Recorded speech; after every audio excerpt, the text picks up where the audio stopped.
Digital Bangladesh গড়ে তুলতে আধুনিক মানসম্পন্ন শিক্ষা ও জ্ঞান ভিত্তিক প্রযুক্তিতে দক্ষ নতুন প্রজন্ম তৈরি করতে বর্তমান সরকার ক্ষমতা গ্রহণের পর থেকেই বিভিন্ন পদক্ষেপ বাস্তবায়ন করে চলেছে। প্রাথমিক সমাপনী ও জুনিয়র স্কুল সার্টিফিকেট পরীক্ষা চালু, সময়মতো ছাত্রছাত্রীদের হাতে পাঠ্য বই তুলে দেয়া, উপবৃত্তি প্রদান, শিক্ষক নিয়োগ, স্কুল ফিডিং সহ নানা পদক্ষেপ গ্রহণের ফলে শিক্ষার গুণগত মান বৃদ্ধির পাশাপাশি কমছে ছাত্রছাত্রীদের ঝরে পড়ার হার।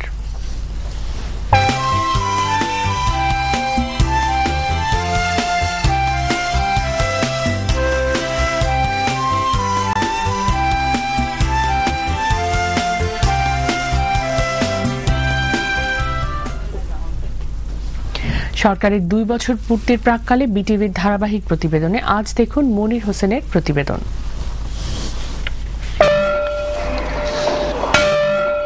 গ্রাম ও শহরের প্রাথমিক শিক্ষার সমতা আনা ও সারা দেশে বিদ্যালয়ের ছাত্রছাত্রীদের উপস্থিতি শতভাগ নিশ্চিত করতে 2009 সালে দেশব্যাপী একই প্রশ্নপত্র অনুষ্ঠিত হয় প্রাথমিক শিক্ষা সমাপনী পরীক্ষা। এসএসসি ও এসএসসির আদলে অনুষ্ঠিত এই পরীক্ষায় সন্তুষ্ট অভিভাবকগণ। এই সিস্টেমটা ধারাবাহিক বজায় রাখে আমি মনে করি যে ওই অদূর ভবিষ্যতে ছেলেরা যে সামনের দিকে যাবে ওইটা খুব ভালো করবে তারা। চলতি বছর একই সাথে অনুষ্ঠিত হয় প্রাথমিক সমাপনী ও মাদ্রাসা বোর্ডের ইবতেদায়ী শিক্ষা সমাপনী পরীক্ষা। এর ফলে ইংরেজি মাধ্যম ব্যতীত দেশের সকল প্রাথমিক বিদ্যালয় প্রাথমিক সমাপনী পরীক্ষার আওতায় চলে আসায় কমছে ছাত্রছাত্রীদের ঝরে পড়ার হার। উৎসাহ উদ্দীপনার মধ্য দিয়ে কোমলমতি শিক্ষার্থীরা প্রতিযোগিতামূলক জাতীয় এই পরীক্ষায় অংশ নিচ্ছে। ছাত্রছাত্রীদের পড়াশোনার প্রতি ব্যাপক আগ্রহ ও অভিভাবকদের সচেতনতার কারণে বিদ্যালয়ে বাড়ছে ছাত্রছাত্রীদের উপস্থিতি। আগে যেমন ক্লাসে 100% উপস্থিতিটা আমরা পেতাম না, তো এখন দেখা গেছে উপস্থিতির মানটা বেড়েছে, অভিভাবকরাও সচেতন হয়েছে। সময় মতো ছাত্রছাত্রীদের কাছে বই তুলে দেয়া, উপবৃত্তির সংখ্যা বাড়ানো, স্কুল ফিডিং, নতুন শিক্ষক নিয়োগ সহ নানা পদক্ষেপ বাস্তবায়নের ফলে আগামী বছর নাগাদ দেশের সকল বিদ্যালয়ে শতভাগ ছাত্রছাত্রী ভর্তি নিশ্চিত করার কাঙ্ক্ষিত লক্ষ্যে এগিয়ে যাচ্ছে সরকার। সর্বত্রই যাতে শতভাগ ভর্তি হয় সেই ব্যবস্থা গ্রহণ করেছি। স্কুলে নিয়মিত উপস্থিতির হার বেড়ে গেছে।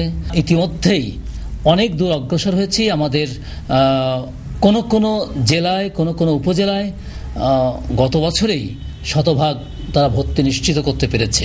বিদ্যালয়গুলোতে ছাত্রছাত্রীদের উপস্থিতি ধরে রাখতে চলতি বছর শুরু করা হয়েছে সারা দেশে অভিন্ন প্রশ্নপত্র 8ম শ্রেণীতে জুনিয়র স্কুল সার্টিফিকেট ও জুনিয়র দাখিল সার্টিফিকেট পরীক্ষা। এর মাধ্যমে গ্রাম ও শহরের ছাত্রছাত্রীদের মেধার মান যাচাইয়ের পাশাপাশি তাদের উচ্চশিক্ষার পথ সুগম হবে। জেএসসি পরীক্ষায় যে প্রতিযোগিতামূলক পড়াশোনা করা, এই পড়াশোনা করার পরে ফলে তারা যে 9 এবং 9ম এবং 10ম শ্রেণীতে যে প্রিপারেশনটা, এটা মনে করেন অনেক ক্ষেত্রেই অনেকটা আগায় যাচ্ছে। শিক্ষামন্ত্রী নুরুল ইসলাম নাহিদ বলেন, ছাত্রছাত্রীদের ঝরে পড়া বন্ধ করে প্রচলিত শিক্ষার পরিবর্তে আধুনিক ও প্রযুক্তি দক্ষ নতুন প্রজন্ম গড়ে তুলতে কাজ করছে সরকার। আমরা চাই শিক্ষার ক্ষেত্রে গুণগত পরিবর্তন, যে পরিবর্তন আমাদের আজকের যুগের এক কথায় বলা যায় যে আধুনিক শিক্ষা, মানসম্মত শিক্ষা, যুগোপযোগী শিক্ষা।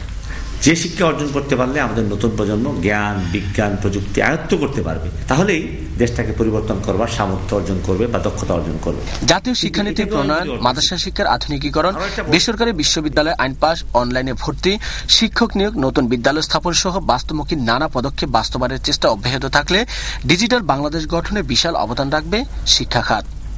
মনির হোসেন, বাংলাদেশ টেলিভিশন, ঢাকা।